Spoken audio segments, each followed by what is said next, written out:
আল্লাহর রাসূল সাল্লাল্লাহু আলাইহি ওয়াসাল্লাম বলেন, ইত্তাকিল মাহারিমা তাকুন আবাদান নাস। সকল প্রকার হারাম থেকে তোমরা নিজেকে বাঁচিয়ে রাখো, সকল প্রকার খারাপি থেকে নিজেকে তোমরা বাঁচিয়ে রাখো।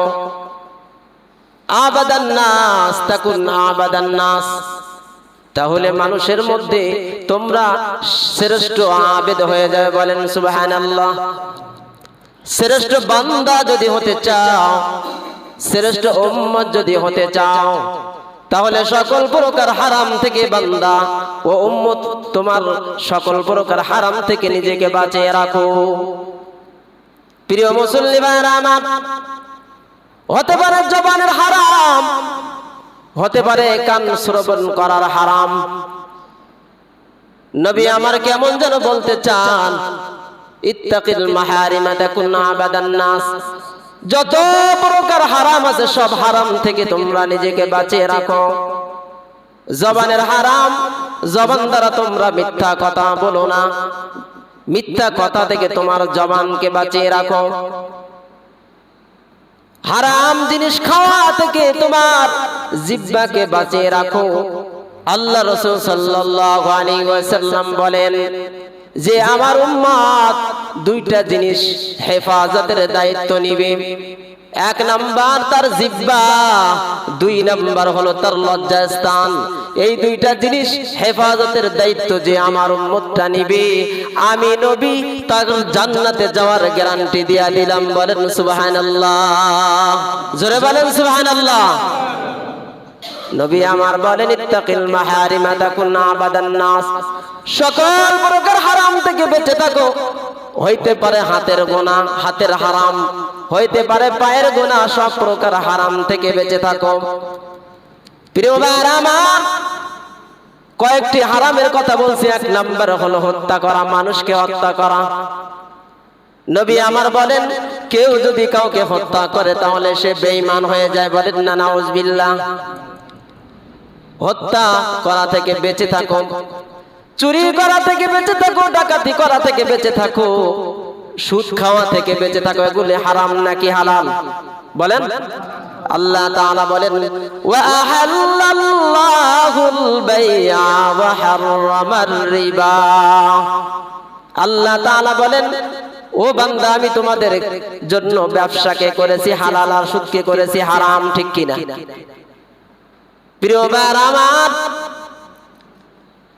কোরআন নাজিলের সময় ওই সময়ের কিছু মানুষেরা মনে করত যে সুদ এটাও তো একটা ব্যবসার মতো। বলেন না নাউজুবিল্লাহ। সুদের সাথে প্রায় সবাই জড়িত। প্রিয় ভাইরা আমার, এরপরে নবী আমার বলেন, ঘুষ থেকে নিজেকে বাঁচিয়ে রাখো, জেনা ব্যভিচার থেকে নিজেকে বাঁচিয়ে রাখো। বলেন তো এগুলি হালাল নাকি হারাম? জোরে বলেন। মদ খাওয়া থেকে বিরত থাকো। শুধু মদ নয়, মদকে হারাম করা হয়েছে কেন? তার মধ্যে নেশা দ্রব্য পাওয়া যায়। ঠিক কিনা? নেশা দ্রব্য জিনিস যার মধ্যে পাওয়া যায় সবগুলি হলো হারাম। ঠিক কিনা? অনেকে সিগারেট খাওয়াকে মাকরুহের সাথে তুলনা করে। বলেন না নাউজুবিল্লাহ। প্রিয় ভাইরা আমার, বলে তার মধ্যে তো তামাক থাকে। মানুষ তো পান দিয়েও তো তামাক খায়, কিন্তু পান খাওয়া তো হারাম না। ওটা কেন হারাম হলো? কারণ আগুন দিয়া যখন ওই ধোঁয়া খাইতেছে, এটা টাটকা হারাম হয়ে গেছে, কারণ আগুন খাওয়া হারাম। ঠিক কিনা? প্রিয় ভাইরা আমার, ভাত খাওয়া হালাল নাকি হারাম? বলেন, জোরে বলেন। এই ভাতকে কেউ যদি 3 দিন 4 দিন পচাইয়া মদ বানায় খায়, তখন এই ভাত হালাল না হারাম? খেজুর খাওয়া হালাল না হারাম? ওই যে পূর্বেকার মানুষেরা ওই সময় তো এরকম মদ বানানোর কোনো মেশিন ছিল না, কোনো সিস্টেম ছিল না। ওই সময়ের মানুষেরা খেজুর এবং ভাত তারা পচাইয়া 3 দিন 4 দিন 1 সপ্তাহ পরে পচাইয়া ওটা মদ বানায়া খাইতো। খেজুর হালাল, কিন্তু এটা যখন পচাইয়া খাইছে, বলেন তো হালাল নাকি হারাম? মৃত পশুর গোশত খাওয়া হালাল নাকি হারাম? সব প্রকার হারাম থেকে আপনার আমার নবী বাঁচতে বলেছেন। কারণ আপনি মনে করেন আপনি যে খারাপের সাথে লেগে আছেন, কেউ মনে হয় দেখে না। হারাম কাজের সাথে জড়িয়ে আছেন, কেউ মনে হয় দেখে না। গোপনে আপনি সুদ খান, উপর টেবিলের উপর দিয়ে সুদ নেন না, টেবিলের নিচ দিয়ে আপনি ঘুষ নেন, ঠিক কিনা? এটা হালাল নাকি হারাম বলেন? কিন্তু তারপরেও ওই মানুষটাকে আপনি যখন জিজ্ঞাসা করবেন তুমি সুদ খাও নাকি, সে কি বলবে? না। তুমি ঘুষ খাও নাকি, সে বলবে না। সে নিজেকে মানুষের মাঝে সে ভালো প্রমাণিত করবে, ঠিক কিনা? কিন্তু কিয়ামতের ময়দানে এই সুযোগ হবে না। আল্লাহ তাআলা বলেন কিয়ামতের ময়দানে মানুষেরা মিথ্যা কথা বলতে পারে, এই জন্য আমি আল্লাহ তাআলা ঘোষণা করে দিলাম, আগের থেকে জানিয়ে দিলাম, আল ইয়াউমা নাখতিমু আলা আফওয়াহিহিম ওয়া তুকাল্লিমুনা আইদিহিম ওয়া তাশহাদু আরজুলুহুম বিমা কানু ইয়াকসিবুন।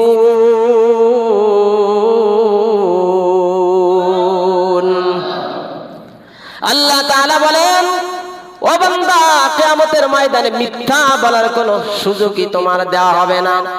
আমি আল্লাহ তাআলা তোমার জবানে মোহর মেরে দিব। আল্লাহ তাআলা কি মেরে দিবেন? জবানে মোহর মেরে দিবেন।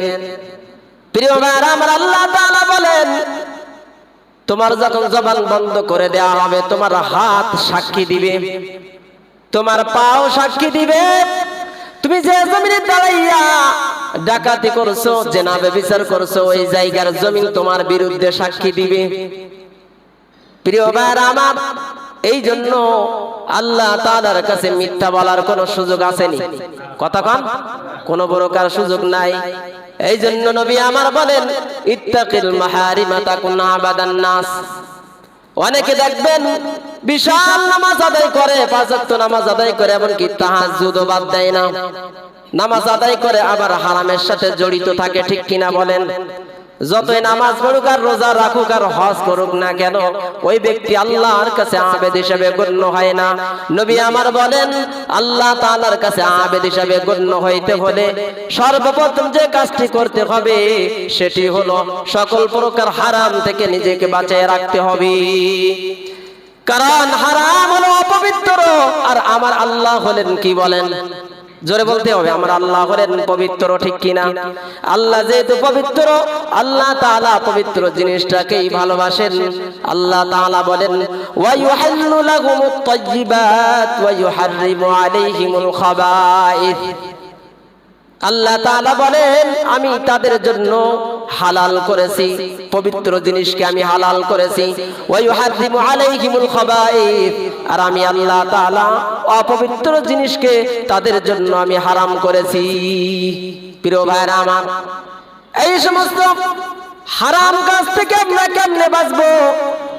1 নাম্বার যে কাজটি আপনার আমার করতে হবে সেটা হলো হালাল উপার্জন করতে হবে। কি উপার্জন? খেয়াল করেন, হত্যা করা হারাম, চুরি করা হারাম, মিথ্যা কথা বলা হারাম, ডাকাতি করা হারাম, ঘুষ খাওয়া হারাম, সুদ খাওয়া হারাম, জিনা করা হারাম, মদ খাওয়া হারাম।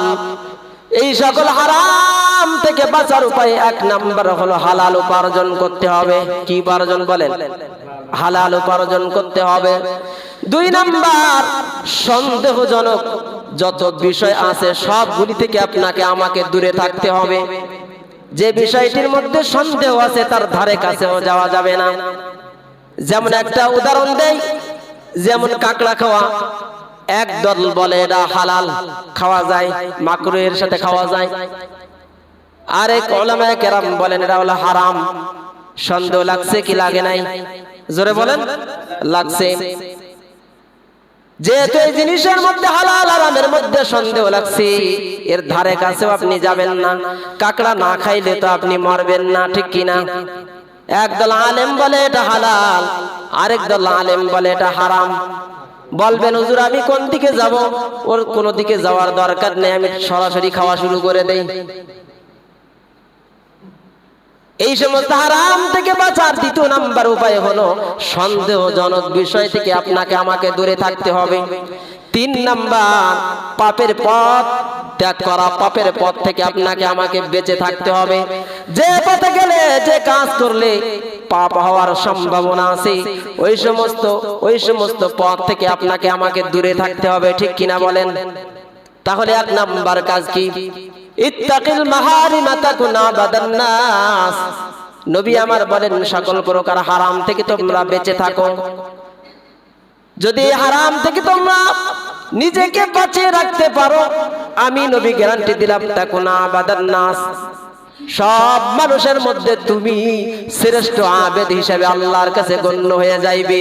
বলেন না সুবহানাল্লাহ। প্রিয় ভাইরা আমার, 2 নাম্বার নবী আমার বলেন ওয়ারদা বিমা কাসামাল্লাহু লাকা তাকুন আগনান নাস। 2 নাম্বার নবী আমার বলেন আল্লাহ তাআলা তোমাকে যা কিছু দিয়েছেন ওইটা নিয়ে তুমি সন্তুষ্ট থাকো। বলেন না সুবহানাল্লাহ।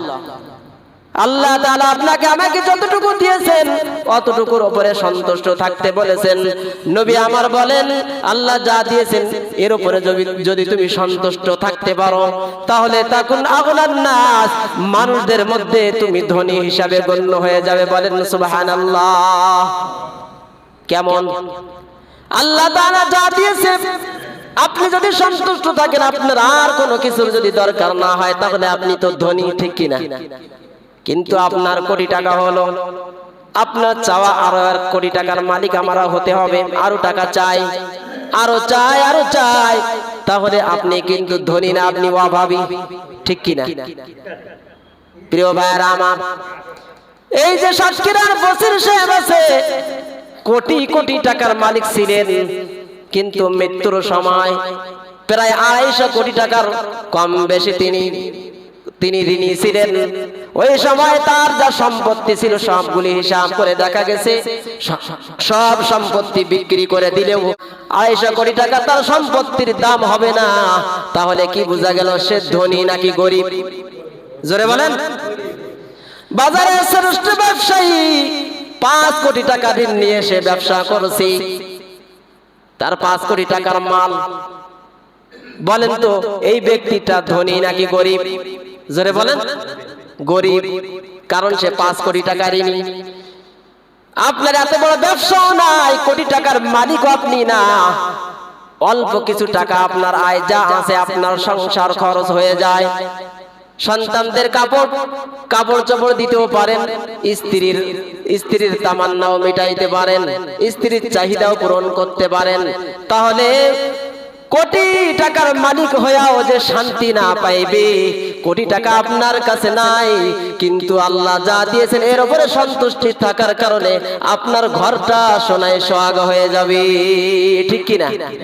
প্রিয় ভাইরা আমার, এই জন্য আল্লাহ তাআলা বলেন ফাখুয মা আতাইতুকা ওয়া কুম মিনাশ শাকিরিন।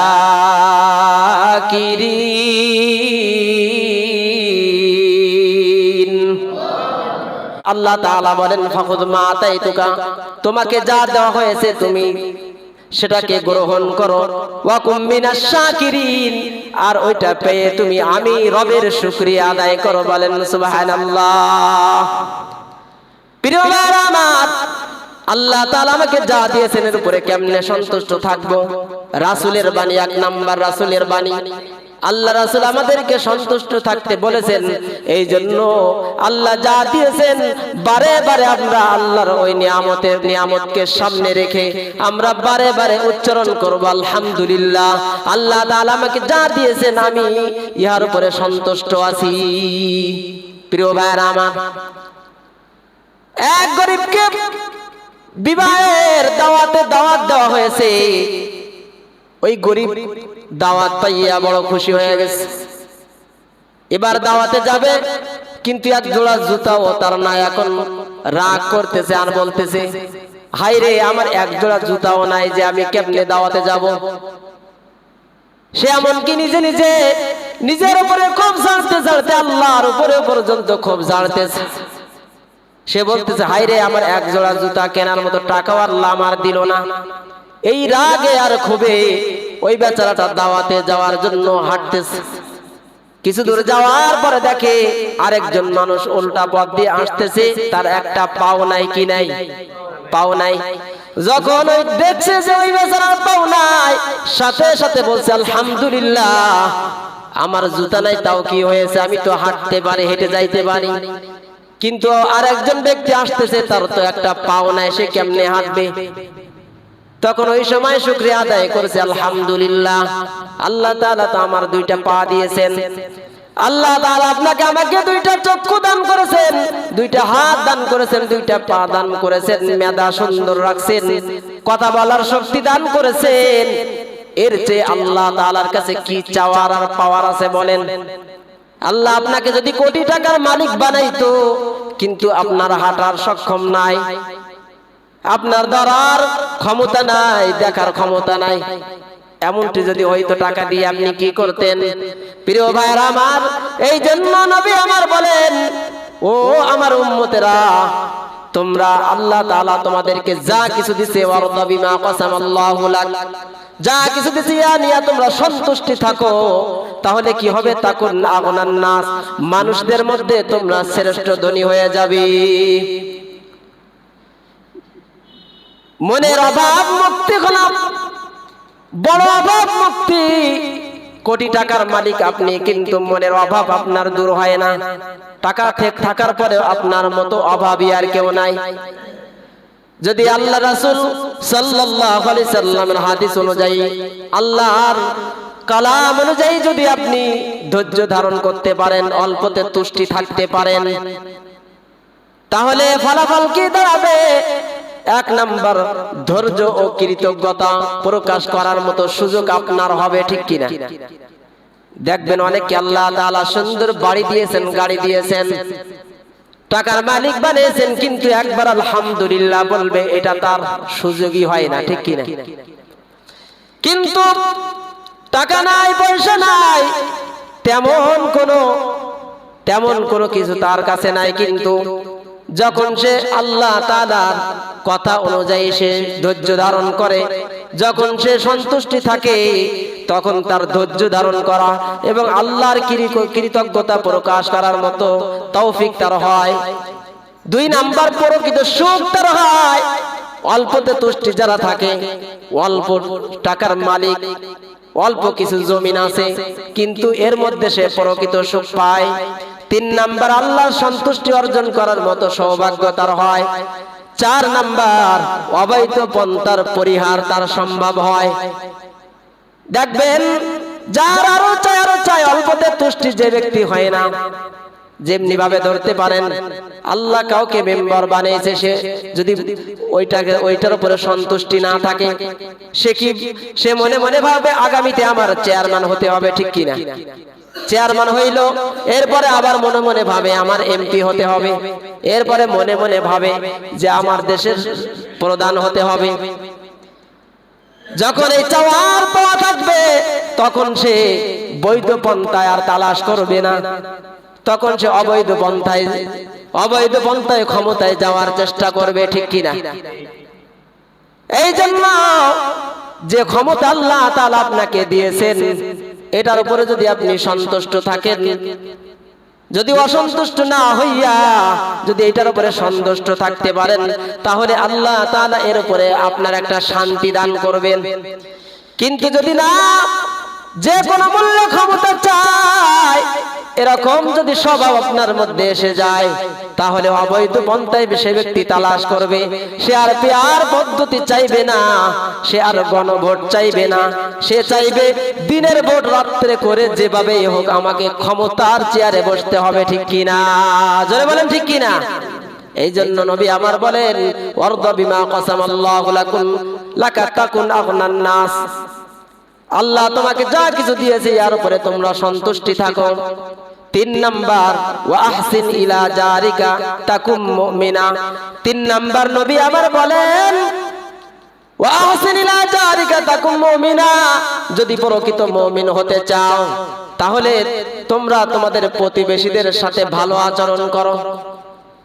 তিন নাম্বার কি? ওয়া আহসিন ইলা জারিকা তাকুম মুমিনা, যদি তোমরা প্রকৃত মুমিন হতে চাও, তাহলে তোমার প্রতিবেশীর সাথে ভালো আচরণ করো।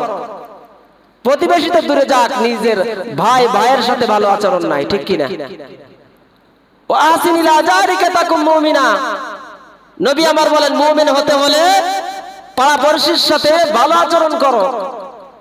কিন্তু এখন ধান্দা হলো আমি নিজে কিভাবে খাবো, আমার পরিবার কিভাবে খাবে, তারা কিভাবে চলবে, আর পাড়াপড়শির কোনো খবর নাই, ঠিক কি না?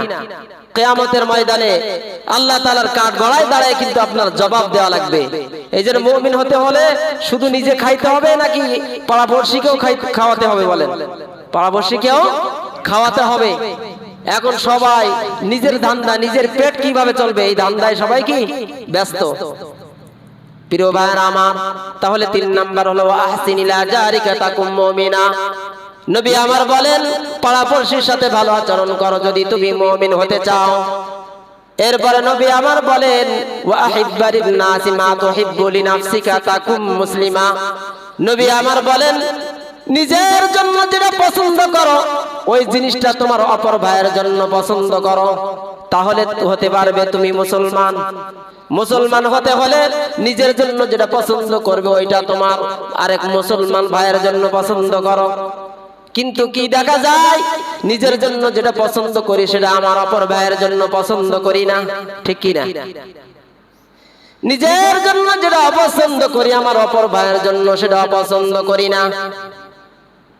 প্রিয় ভাইরা আমার, নিজের জন্য যেটা পছন্দ করতে হবে সেটা আমার অপর ভাইয়ের জন্য পছন্দ করতে হবে।